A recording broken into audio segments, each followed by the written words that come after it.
Bom, então, é, voltando aqui para nossa reunião 3, né? O que é que a gente está fazendo aqui, né? Da reunião 3 a gente dividiu em 3 vídeos, né? Esses dois primeiros aqui foi o primeiro vídeo, né? Que tá lá no site lá do Arnepai, a gente entender como é que cada fonte tem o seu reais por megawatt-hora, né? Algumas fontes têm somente custo de investimento, né?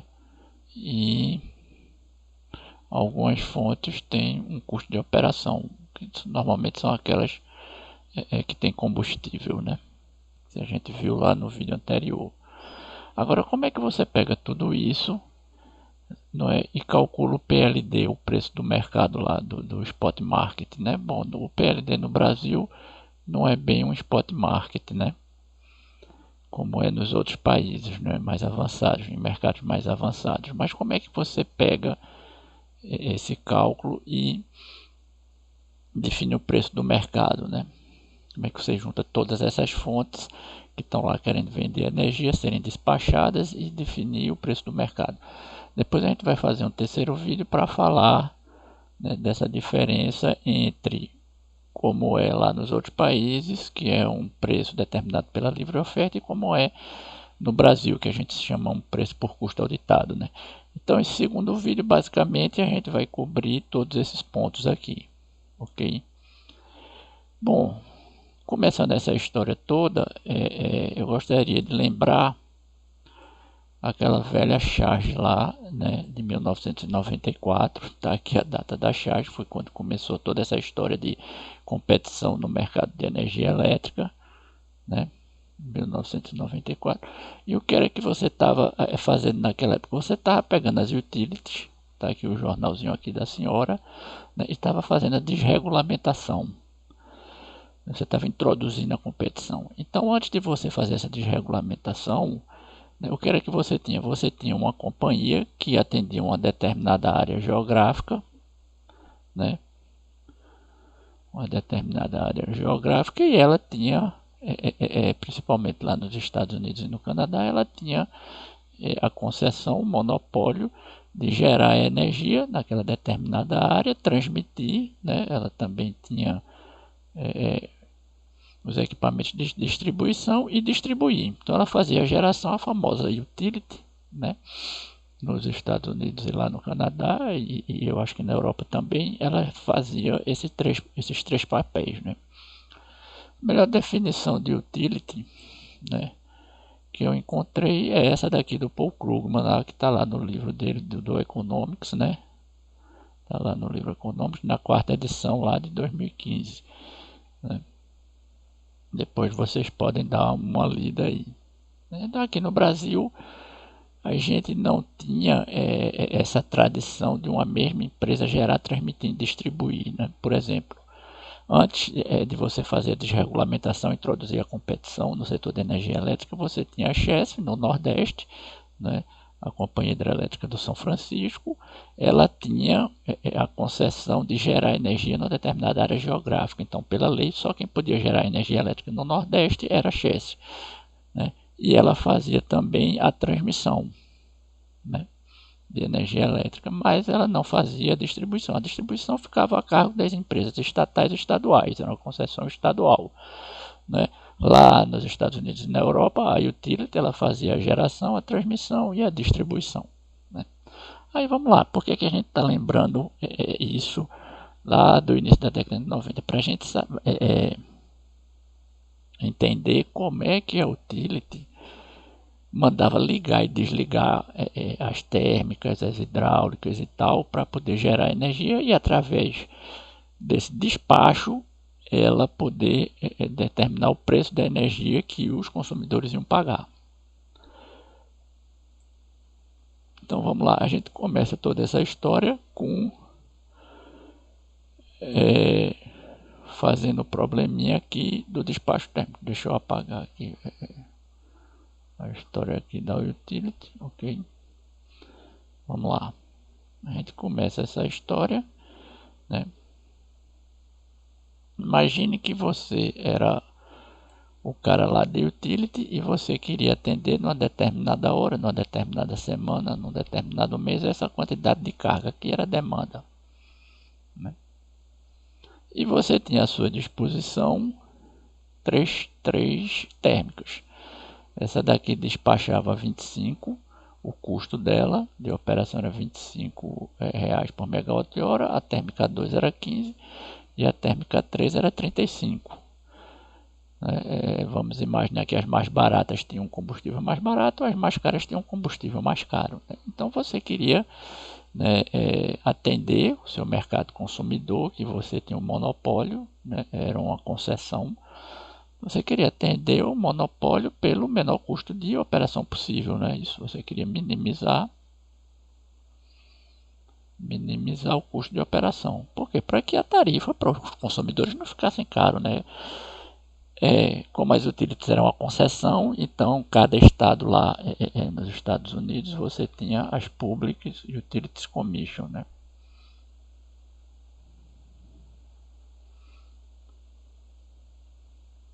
Você tem as Public Utilities Commission. Eita, minha letra está feia. Commission. Que obrigavam as utilities a prestar o serviço mais barato dentro de qualidade específica lá para os consumidores. Então as utilities eram obrigadas a minimizar o custo de operação. Não é isso? Eram obrigadas a minimizar o custo de operação.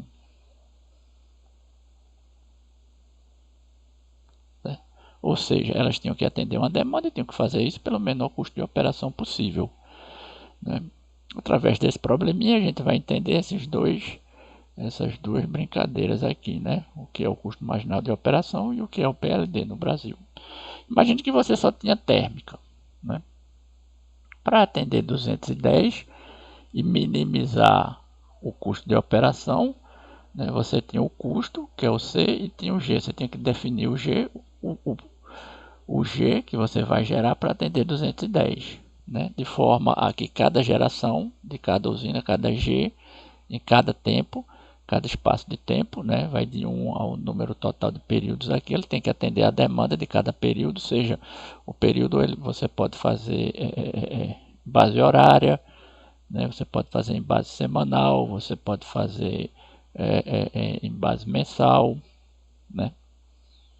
Esse raciocínio, normalmente lá fora eles faziam com base horária, desde o começo.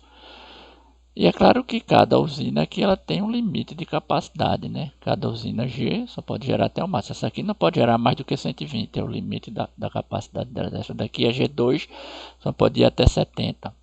E aí para você atender 210, o que é que você vai fazer? Você vai ligar a mais barata, né? Em primeiro lugar, você deixa eu dar em primeiro lugar, você vai ligar a mais barata, que é a G2, e vai ligar ela toda, né? Você vai despachar. Aqui a gente está fazendo o despacho, né? Primeiro ligando as mais baratas e depois as mais caras. É o que a gente chama de despacho. Deixa eu desfazer aqui. É o que a gente chama de despacho por ordem de mérito, né? No jargão da área, principalmente no Brasil, a gente usa muito essa nomenclatura, despacho por ordem de mérito. Qual é o mérito? É você ser mais barato, né? Então você vai ordenar por esse mérito, despacho por ordem de mérito. Então você primeiro ligaria G2, mas você ainda não atendeu os 210, então você vai ter que ligar uma outra térmica. A segunda mais barata é a G1. É isso, você está seguindo a ordem aqui, de ligar as mais baratas até as mais caras. Você liga o 120, que é o máximo que você pode gerar na G1. Aí dá 190, você ainda não atendeu o 210. E aí, graças a Deus, você pode ligar ainda uma terceira térmica e atender a tua demanda, né? Se você não tivesse térmicas suficientes para atender a tua demanda, estaria ruim.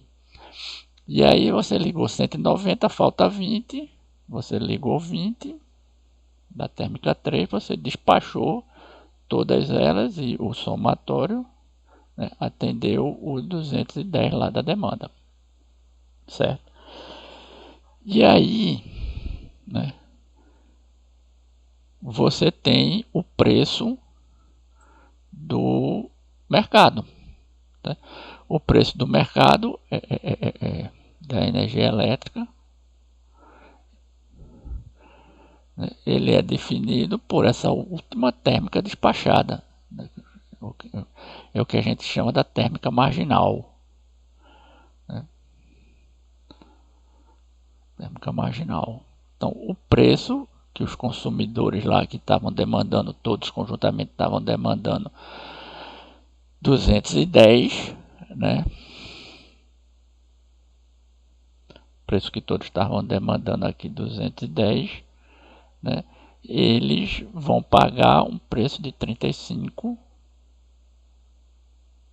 por megawatt-hora, certo? E a remuneração de todas as outras térmicas vai ser por 35 por megawatt-hora. Isso aqui a gente chama custo marginal da operação. Ok? Que no Brasil você pega esse custo marginal da operação, né, que tem a ver com a última térmica despachada, que vai atender 1 megawatt-hora a mais, né, a margem, o que vem da teoria marginalista, né, e você chama isso de PLD. Preço de liquidação das diferenças. Basicamente é isso. Okay? Esse é o preço, né, da energia lá do mercado lá que você está trabalhando. Preço do mercado. Certo, pessoal? Se você é um utility, você faz esse despacho. Né? Você conhece toda a tua geração, você conhece todos os custos e você determina o que é que vai ligar, porque você está seguindo lá um ordenamento, né, governamental, né, de poder prestar o teu serviço pelo menor custo possível para os consumidores. Você tem, né, antigamente você tinha essa concessão, depois isso foi desregulamentado e aí cada térmica, cada gerador que é de um investidor privado diferente, é que determina o que ele quer vender, né, quanto ele quer vender e por que preço. Não existe mais esse despacho centralizado, né? Então isso a gente vai discutir também no vídeo seguinte, né? No outro vídeo. Mas aí quando você bota, né, uma hidráulica na história, você complica um pouquinho mais. Né? Lá a gente viu, né, o exemplo simplesinho que você só tinha térmica. Okay? Aqui, por isso que a gente chama térmica. Só tem térmica. Ok? Para você ligar e desligar. Só tem térmica. Certo? Então esse é um problema, vamos dizer assim, olhando dessa forma simplificada, é um problema simples. Você vai ligando e desligando, né, né, das térmicas mais baratas para as térmicas mais caras, o que a gente chama de despacho por ordem de mérito. Agora vamos colocar uma hidrelétrica na história. Aí fica um pouquinho mais complicado quando você coloca uma hidrelétrica na história, né? Que aí a gente vai chegar exatamente na história lá do New Wave, as 2000 séries de vazão, as 2000 séries de cenários estocásticos e tal, aquela história toda lá para a gente entender o que é o New Wave, o Decomp e o Decem no Brasil. Né? E aí imagine que você é uma utility ainda, certo? Mas agora você não tem só térmica, agora você tem térmica e hidráulica. Imagine que você tem duas térmicas, né? Que eu botei só a figurinha da térmica, é muito parecido lá com a figurinha do livro do Arthur Miller, né? Imagine que você tem uma térmica que é, sei lá, vamos botar aí uma térmica a gás, você tem uma capacidade, né, de gerar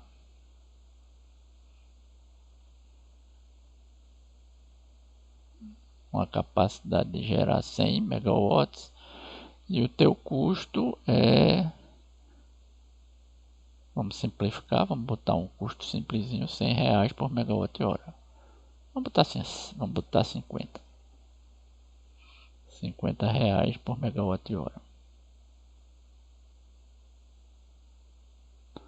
E você tem uma térmica 2, que é uma térmica a óleo. Vou botar uma capacidade aqui de 50. Você pode gerar até 50 megawatts. E o teu custo lá da operação do combustível, vou botar aqui 1.000. Óleo diesel, muito caro, vamos botar R$ 1.000 por megawatt-hora. Ok? E você tem a tua hidrelétrica. O que é a hidrelétrica? A hidrelétrica, ela pega a água lá, que está armazenada lá no reservatório, deixa ela correr por um conduto. Esse conduto faz mover uma turbina hidráulica, faz mover um gerador e gera energia elétrica, que a gente explicou no vídeo anterior. Né? E ela tem uma capacidade de armazenamento de água, que a gente chama volume útil. Volume útil é essa diferença aqui, ok? Entre o máximo que o teu reservatório pode armazenar, a altura máxima, que senão ele vai verter por cima da barragem, isso faz um estrago aqui na obra civil, e o volume mínimo, né? Essa altura mínima aqui, que você não pode deixar ele baixar desse valor, dessa altura mínima aqui, porque senão a água perde muita força e dá cavitação aqui na turbina hidráulica e você termina prejudicando a turbina hidráulica. Então você tem um volume útil, você tem, claro, uma eficiência, ok? Aqui a gente botou nessa unidade, não é uma unidade que normalmente é trabalhada pela turma da hidráulica, ok? Mas para simplificar o nosso problema, a gente botou que para cada metro cúbico que você está turbinando, você tem 0,9 watts. Né? E você tem uma capacidade máxima de turbinamento. Veja que você já está começando a colocar muitas variáveis nesse teu problema. Não é só a térmica, quanto ela pode gerar e o custo dela. Você já está começando o teu problema a ficar mais divertido. E além disso tudo, né? O que é que você tem que cuidar quando você tem uma hidrelétrica? É o controle da vazão. Aqui, quando você turbina a água e faz passar mais água aqui no rio, né, a jusante da tua hidrelétrica, você tem todo um povo ali que precisa daquele rio. A altura desse rio não pode estar subindo e descendo ao bel prazer do dono da hidrelétrica, né? Você tem, no Brasil a gente regula isso, é regulado pela Agência Nacional de Águas, tem toda uma regulação que a hidrelétrica tem que obedecer. O controle de cheia também, né? Às vezes você nem deixa armazenar muita água aqui no reservatório, né? Porque senão quando vier uma cheia você vai ter que jogar água por cima da barragem ou abrir o que eles chamam lá do curto-circuito lá da barragem. Agora eu me esqueci o nome, né? Outra coisa interessante também, quando você tem muitas hidrelétricas num determinado rio, então você tem uma hidrelétrica, né, que joga água. Quando essa hidrelétrica turbina a água, ela turbina para outra que está na frente do rio ajusante, que turbina a água que está. Isso é uma cascata, né? Né? Você tem que ter a otimização também disso, considerando todas as capacidades de volume útil, de eficiência, né? O que a gente chama de otimização da cascata, né? E às vezes você tem hidrelétricas, né? Essa hidrelétrica aqui no final da cascata é um proprietário, né? Essa hidrelétrica aqui no começo da cascata, elas têm que trabalhar otimizada, mas elas pertencem a donos diferentes, né? Que é o proprietário 2, aqui é o proprietário 1. Então você tem um problema interessantíssimo quando você tem a hidrelétrica, né? Mas vamos lá.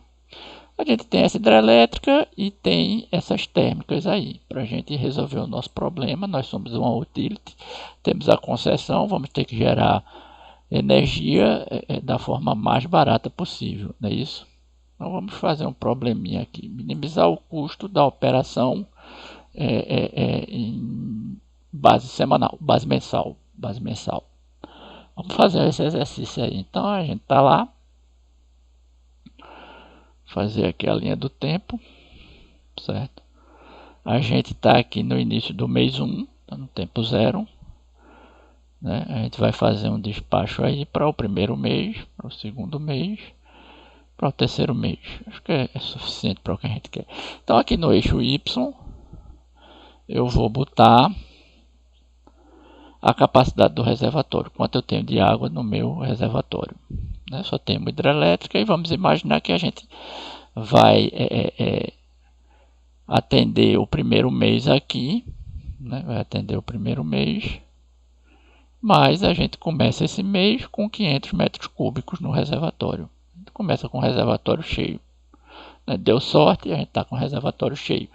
E aí a gente tem que atender nesse primeiro mês uma demanda. Diminuir aqui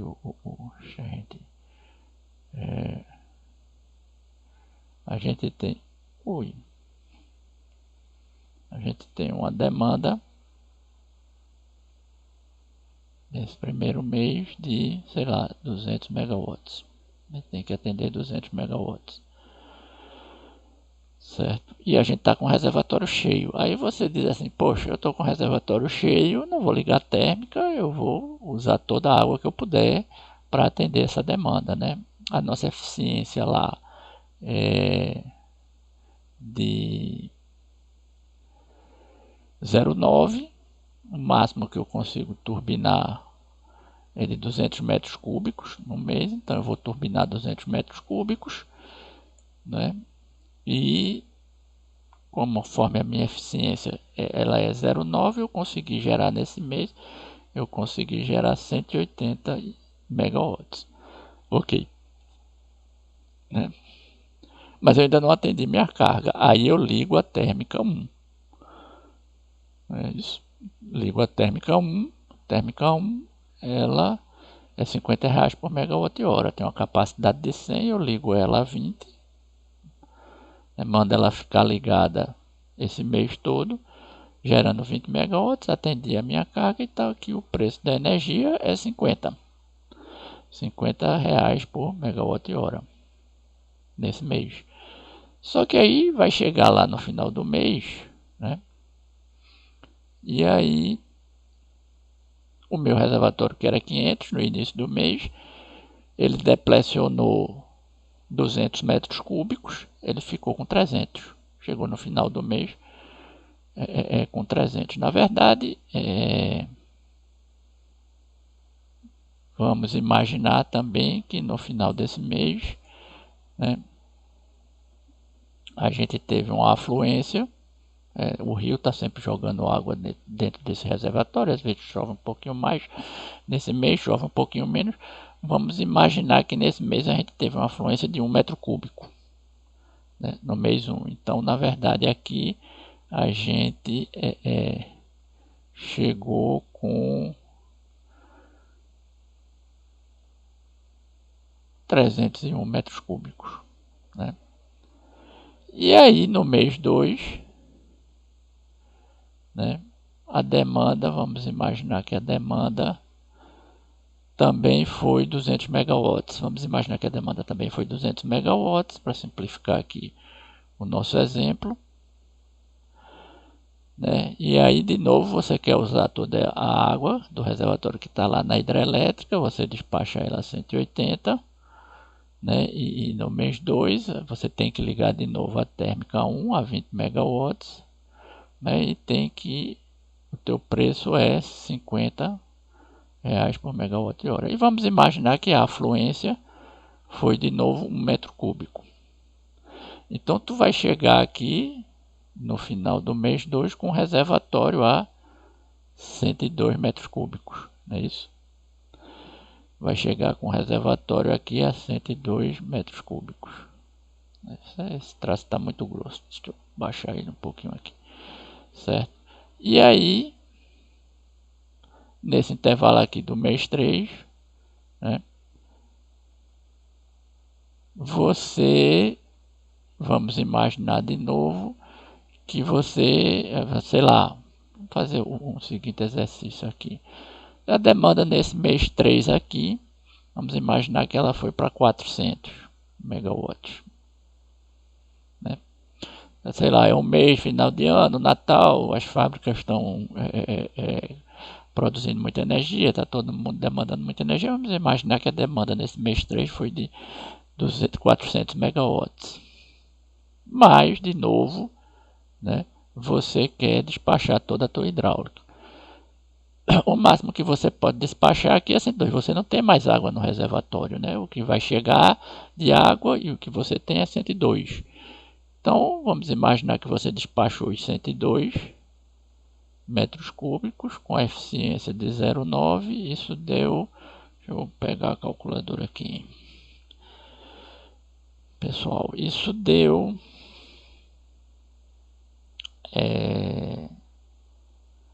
102 vezes 0,9, 102 vezes 0,9 deu 91,8, né? Deixa eu puxar um pouquinho isso daqui para cá para facilitar aqui nossa visualização. 91,8 megawatts. E aí você tem que ligar a térmica 1, né, que tem uma capacidade máxima, deixa eu diminuir aqui, que tem uma capacidade máxima de 100. Tem que ligar ela toda, né?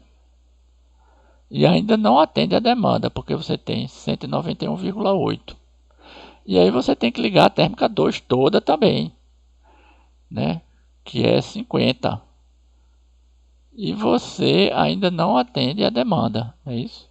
Quando você faz o somatório das gerações, você tem 241,8 megawatts. E o teu custo, a última térmica despachada, é R$ 1.000 por megawatt-hora. E você, né, desculpa aí pessoal, deixa eu ajeitar aqui. R$ 1.000 por megawatt-hora. E você ainda não atendeu o teu mercado. De 400, né?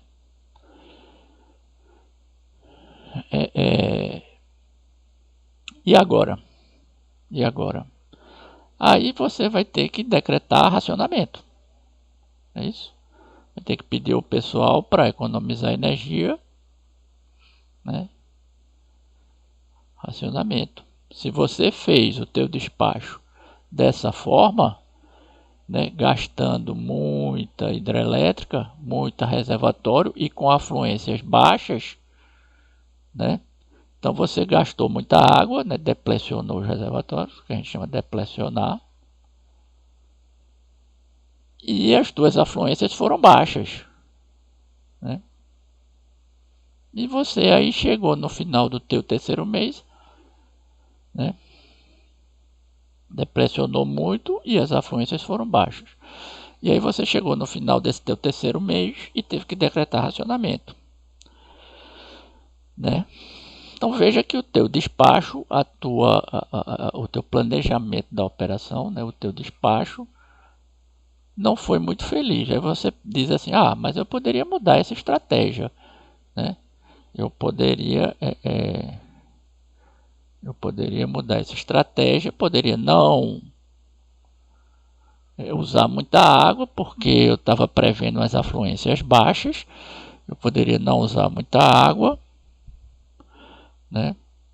Guardar um pouco de água, ligar um pouco mais de térmica e ver se eu conseguia passar aqui e atender o terceiro mês sem o racionamento. Ótimo, né? Então você vê que quando você bota hidrelétrica na história, isso aqui é um problemazinho simples,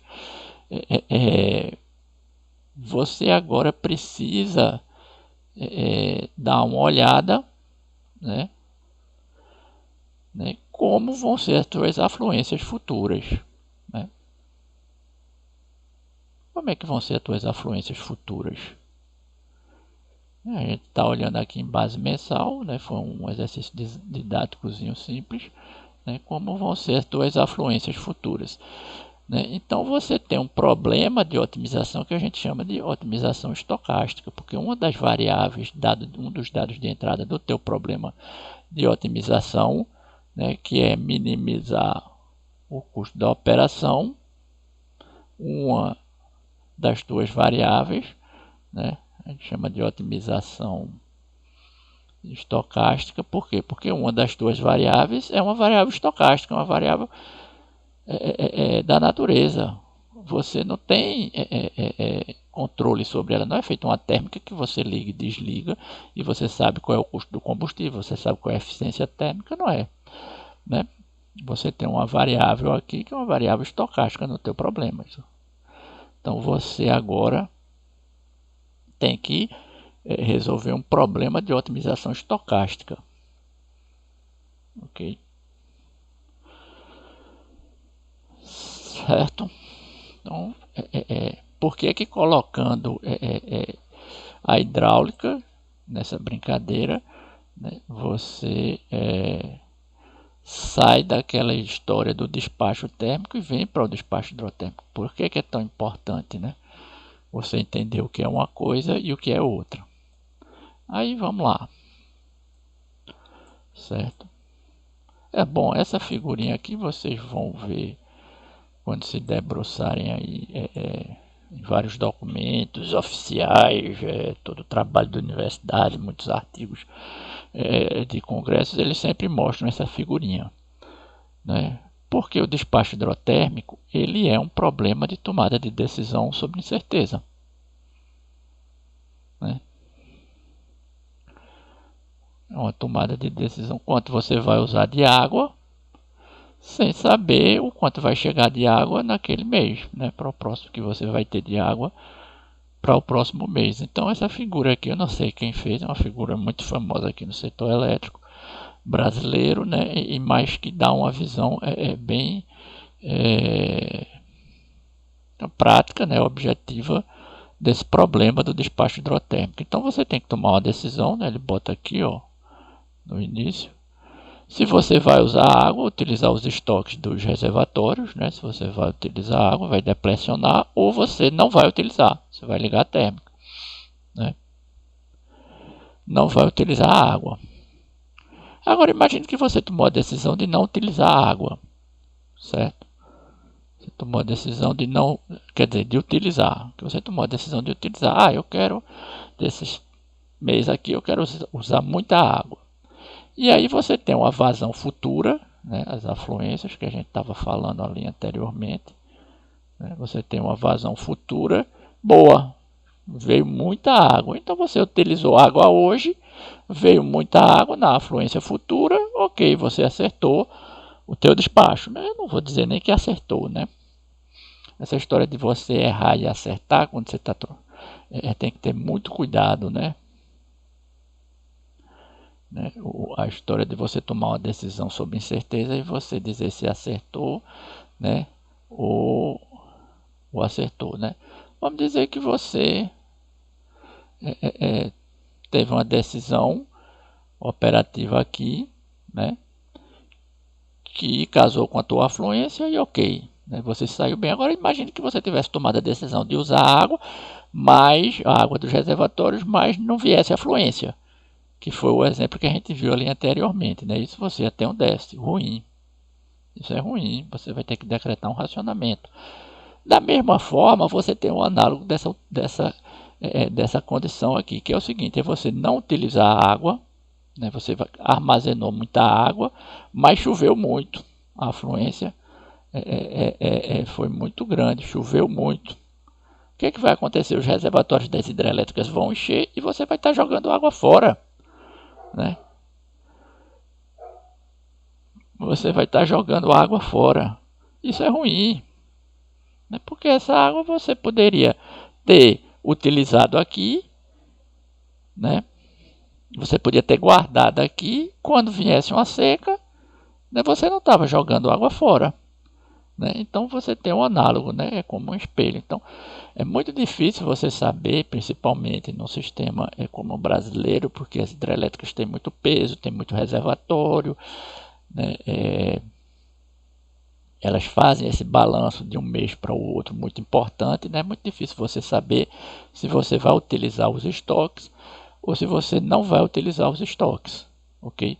É um problema de tomada de decisão sob incerteza, certo? Tá aí, um problema de tomada de decisão sob incerteza, ok? E isso é o que no Brasil a gente está preocupado. Imagina que o Brasil todo fosse despachado somente pela mesma utility e aí ela tinha que resolver esse problema. Tinha que resolver esse problema de otimização estocástica, ok? Ou seja, né, vamos chegar aqui, ó. Ou seja, você tem que minimizar o custo da operação, certo? Olhando um valor médio, né?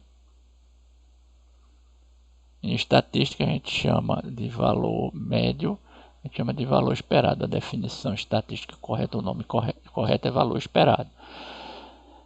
Qual é a ideia aqui?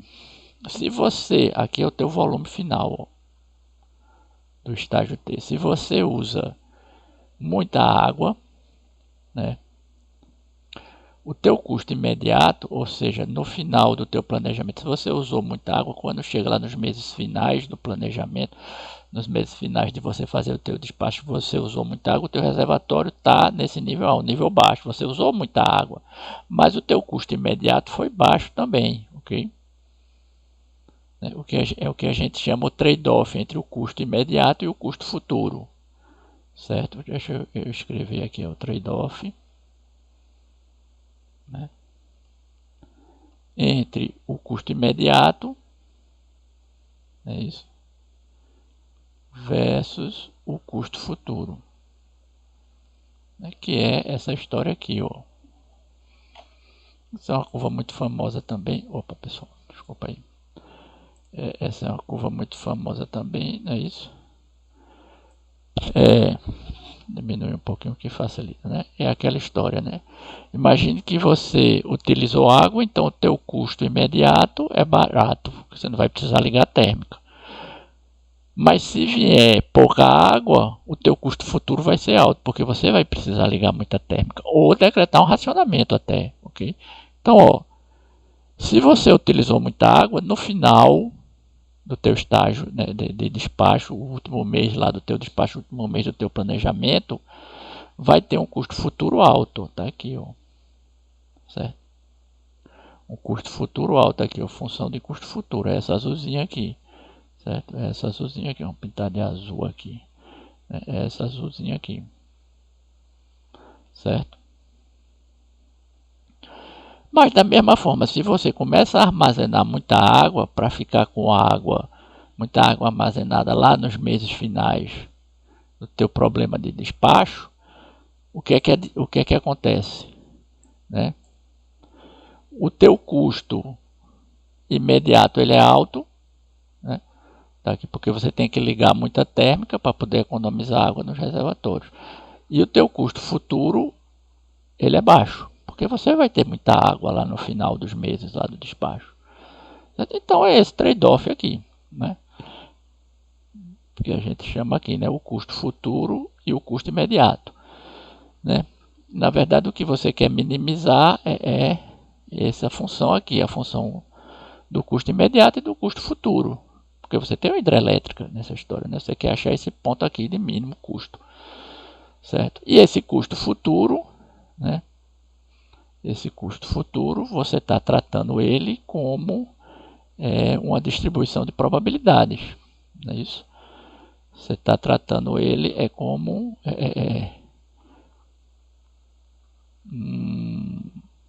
você está tratando ele distribuição estatística, uma distribuição estocástica, né? Você está tratando ele como uma variável estocástica. Você não sabe, tem que tomar uma decisão sem saber o que, é que vai acontecer amanhã, né? E aí tem essa figurinha que eu peguei faz muito tempo, né? Que ilustra exatamente isso. Você vai sair de casa de manhã, né? Aqui está a tua previsão, né? Está aqui a tua distribuição estocástica, distribuição de probabilidades, né? Se vai chover ou não durante o dia. Você tem que sair de casa. Distribuição de probabilidades, né? Você tem que sair de casa, você tem que tomar uma decisão, né? Se você acha que vai chover, você não vai de bicicleta para não levar chuva. Você vai de guarda-chuva e pega um ônibus. Senão, você vai de bicicleta, né? Então, isso é a famosa tomada de decisão sobre incerteza. Tem que tomar uma decisão sem saber o que é que vai acontecer com as variáveis lá que afetam a tua vida, né? E você tem Isso daqui é toda uma área de pesquisa, né? Toda uma área técnica, né? Extremamente desenvolvida, com muitas técnicas para resolver vários tipos de problemas, né? E que tudo isso o Brasil, né, começou a investigar ali, né, e trazer para dentro da solução dos problemas ali na década de 80, né? Mário Veiga, Leontina lá no CEPEL e tal, e desenvolveram o New Wave, né? Começaram a desenvolver o New Wave mesmo antes da desregulamentação, né? E eles queriam resolver essa tomada de decisão sobre incerteza, né? Ou seja, eles acharam por bem, lá naquela época, modelar esse problema matematicamente, a modelagem matemática, né? Deixa eu diminuir aqui a ponta aqui, né? Uma modelagem matemática através, né, dessa técnica, né? Programação dinâmica estocástica para resolver esse problema, né? Quando vai armazenar de água, quanto vai gastar de água, quanto vai ligar de térmica, quanto não vai ligar, né? Então você vê que o problema é você decidir quanto você vai gerar de hidráulica e o resto, né, sai em função dessa decisão. A tua decisão é quanto tu vai gerar de hidráulica, com todas aquelas restrições de cascata, de vazão, né, otimização da cascata, limitação de vazão, controle de cheia, né, toda aquela história lá. E aí o resto, né, sai em função, né, quanto você vai ligar das térmicas, indo da mais barata para mais cara, né, seguindo a ordem de mérito, como a gente chama aqui no Brasil, né, ordem de mérito. Ok? Na verdade, deixa eu só fazer um adendo aqui. Na verdade, né, o problema matemático ele é chamado de programação dinâmica estocástica dual, né? Eles precisaram dessa historinha aqui do dual porque tem um probleminha a mais aí, que eles precisam, não era simplesmente a programação dinâmica estocástica, né? Eles precisaram introduzir aí mais uma técnica matemática que era chamada corte de Benders para resolver esse problema do despacho hidrotérmico no Brasil. Então, ele chama de programação dinâmica estocástica dual. Programação dinâmica dual estocástica, né? Se eu não me engano, a PSR ela chama de Stochastic Dual Dynamic Program, né? É o New Wave deles, né? Quando o Mário Veiga saiu lá do CEPEL na década de 80, fez a consultoria dele, que é a PSR, né? E fez o programa dele, o New Wave dele, que ele chama de SDDP, para ajudar aí a turma, os investidores privados que estavam entrando no Brasil, né, e a turma da comercialização. Mas vamos abrir aqui um parênteses, né, para a gente mostrar aqui. Oi, desculpa aí, pessoal. Para a gente mostrar aqui. Abrir um parênteses aqui. Para a gente falar aqui um pouquinho, né, como é que você monta essa função de custo futuro, né? Porque depois a gente vai ver lá na frente, que você usa o New Wave, né, para construir uma função de custo futuro, que é essa distribuição de probabilidade dos custos futuros, para jogar na entrada do decomp, e o decomp tem uma entrada de dados que é a função de custo futuro, para construir outra função de custo futuro e jogar no DECEM para sair o preço horário do dia seguinte, né? Então é uma cadeia de programas, né? A saída de um é a entrada do outro, é uma cadeia de programas, é uma cadeia de algoritmos, né?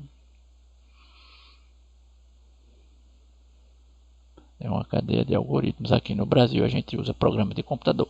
Aqui nos outros países eles não usam, né? Depois a gente vai ver no próximo vídeo essa distinção, que é extremamente interessante, porque muda toda a estratégia do negócio de uma forma e da outra, né? O Brasil está andando para vamos ver, né, com que velocidade, para ver se a gente chega lá, né, como os países mais avançados fazem. Então vamos tratar agora dessa função de custo futuro. Tratar aqui da função de custo futuro. Vamos lá, então, como é a história aqui? Então, vamos voltar lá para a nossa linha do tempo de novo. Aqui a gente tem o início do mês 0, aqui a gente tem o início do mês 1, o início do mês 2, né? O final do mês 3, aqui está nesse instante aqui. Então, vamos lá. A gente tem aqui o nosso reservatório. Ui, que linha feia da bexiga. Danou-se. Não, tem condições não. Vamos botar aqui, ó. Está aqui o nosso reservatório. Nosso reservatório, aqui no início do mês, ele tem o volume conhecido. Eu vou diminuir aqui caneta, né? E aí o que é que o pessoal faz? As afluências é uma variável estocástica, né? Eles constroem uma árvore de afluências, né? Usando modelo autorregressivo.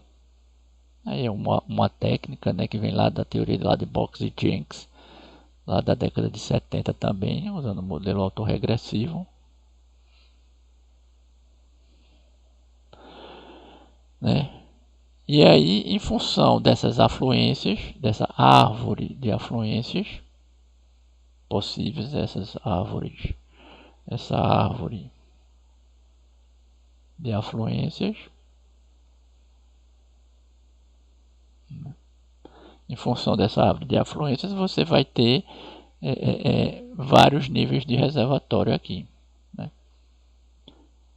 E aí, pegando cada um de nível de reservatório desse e abrindo outras árvores de afluências, né? São cenários de afluência, né? Também a gente chama de cenários de afluência. Por isso é que a gente precisa do corte de Benders para tratar esses cenários. Né? Você vai chegar aqui no final do mês 3, né? Para cada cenário desse, você pode seguir um cenário assim, você pode seguir outro cenário assim. Para cada cenário desse aqui, para cada nível de reservatório desse, você tem um valor esperado do custo. Valor esperado do custo futuro, certo? Do custo futuro, né? Aqui no final do mês 3, assim como você tem aqui também no final do mês 1, se você quiser, né? Então, o que é que você tem aí no final de você abrir todas essas árvores de afluência e fazer o despacho pelo custo médio? Fazer o despacho buscando minimizar o custo da operação. Você vai ter 2.000 cenários, o valor médio de 2.000 cenários, né, né, o que a gente chama de valor esperado. Então você vai ter aqui é o teu reservatório, né, olhando essa história lá dos cenários de afluências e dos custos médios, né, e aqui é o teu custo médio. Essa é a tua função de custo futuro, o valor esperado do custo, né? Aqui é o teu custo médio, né? Ou seja, para reservatórios mais baixos, custos mais altos, né? Para reservatórios mais altos, custos mais baixos. Então você tem aqui todos esses valores médios. Esse daqui, essa é a tua função de custo futuro. E pessoal, isso é uma forma muito simplificada de explicar o que é o New Wave, o Decomp, o Decem, o que é o problema de otimização estocástica, o que é a função de custo futuro, o que é o corte de Benders. Veja bem, é uma forma que eu diria até muito informal, né? Mas para que vocês entendam o jargão da área, né? O problema todo é isso, né? Às vezes chove, muitas vezes chove pouco, você tem que ligar muita térmica, às vezes você tem que ligar pouca térmica, aí o preço, né, sobe, o PLD sobe, né? Às vezes o PLD desce. Isso tem muito a ver com a afluência. Então, no Brasil ainda nós somos muito dependentes dessas afluências, né? Esse é o principal fator, né? Existem outros fatores, mas esse é o principal que faz com que o PLD suba ou desça, né? E quem faz negócio com energia elétrica tem que estar prestando atenção, né, ao preço do mercado, que é o preço do mercado spot, né? Que no Brasil, apesar de não ser um spot verdadeiro, a gente chama ele de PLD, né?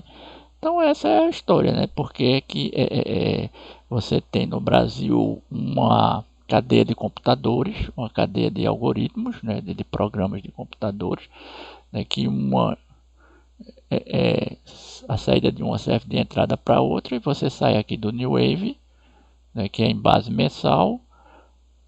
Depois a gente vai mostrar lá na frente para o Decomp, que é em base semanal, né? Para o Decem, que é em base horária. Então, resumindo a história, é como se o Brasil fosse uma grande utility para despachar lá as térmicas que ela tem, né? As térmicas e as hidráulicas. Como a gente já comentou, nos outros países isso é um pouco diferente, né? Mas no Brasil agora vocês têm a visão do que é o New Wave, o Decomp e o Decem.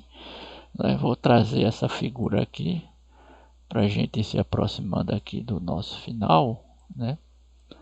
A figura aqui exatamente esse é um curso muito antigo que foi dado pelo ONS pela CCE, né?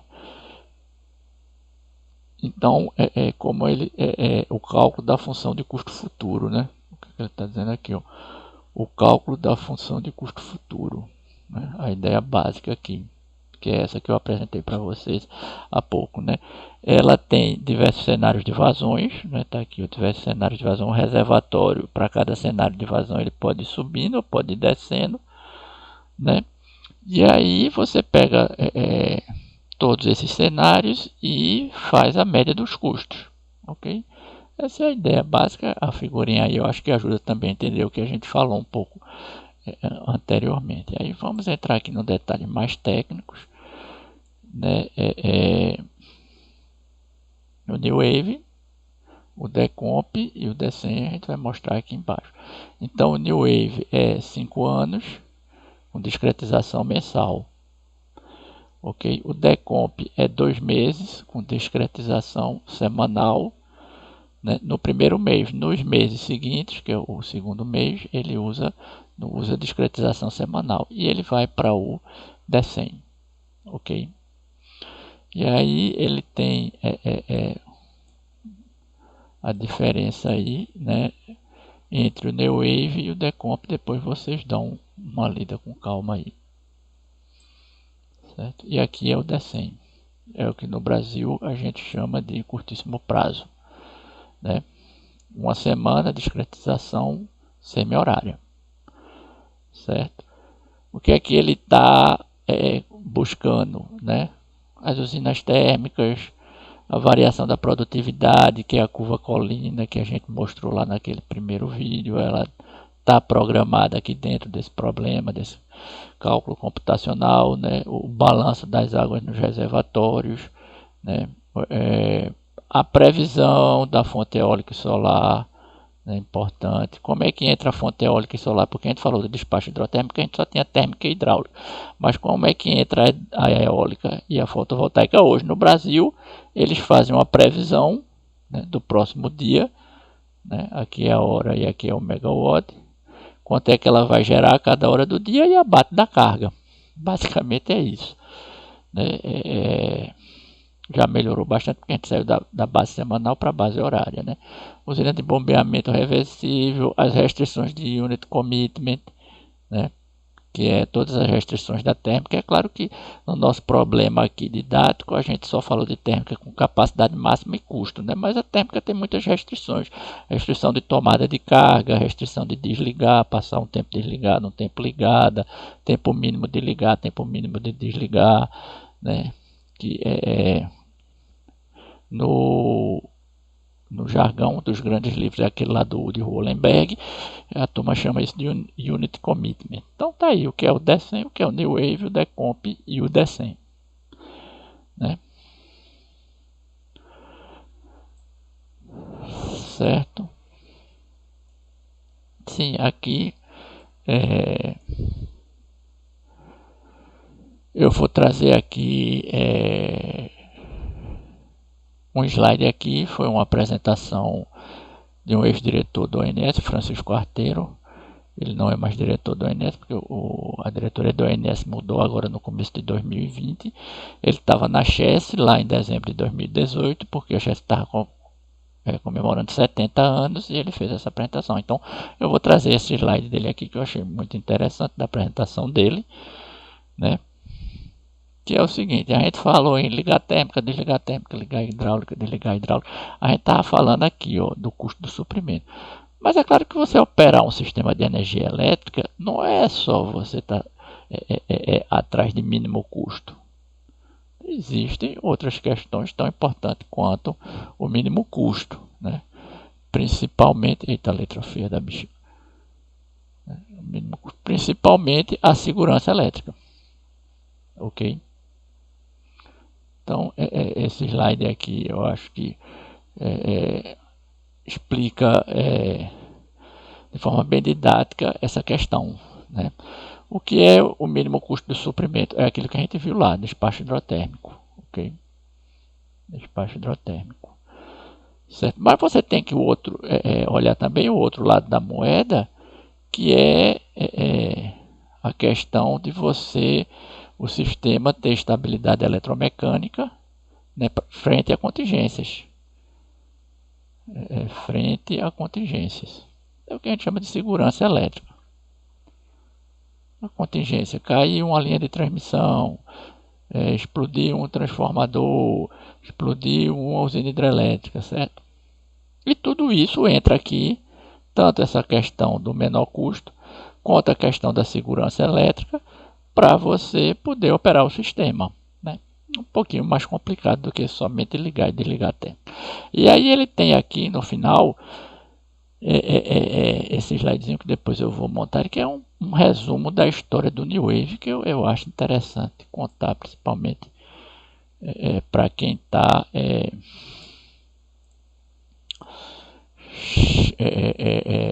tentando entender essa história aqui, né? Começando a tentar entender essa história.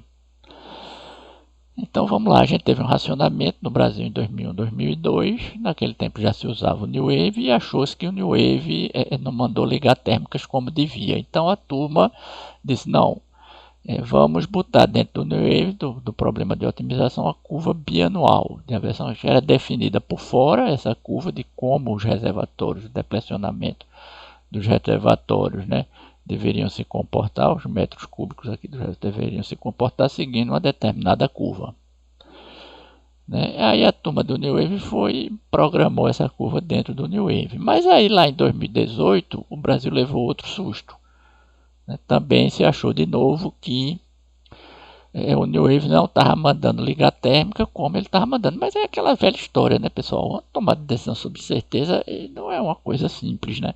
Mas aí disseram: não, agora a gente vai fazer o seguinte: a gente vai olhar as térmicas que o New Wave manda ligar, certo?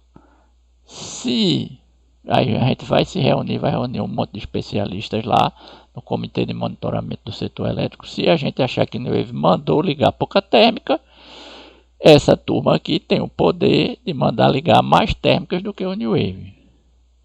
Térmicas a mais, que a gente chama, e se chamou isso de procedimento operativo de curto prazo. Térmicas a mais do que o New Wave. Basicamente a história é essa. Ok? Então você tem um programa de computador no Brasil, nos outros países você não tem um programa de computador. Esse programa de computador era quem devia está determinando que térmicas vai ligar e que térmicas não vai ligar.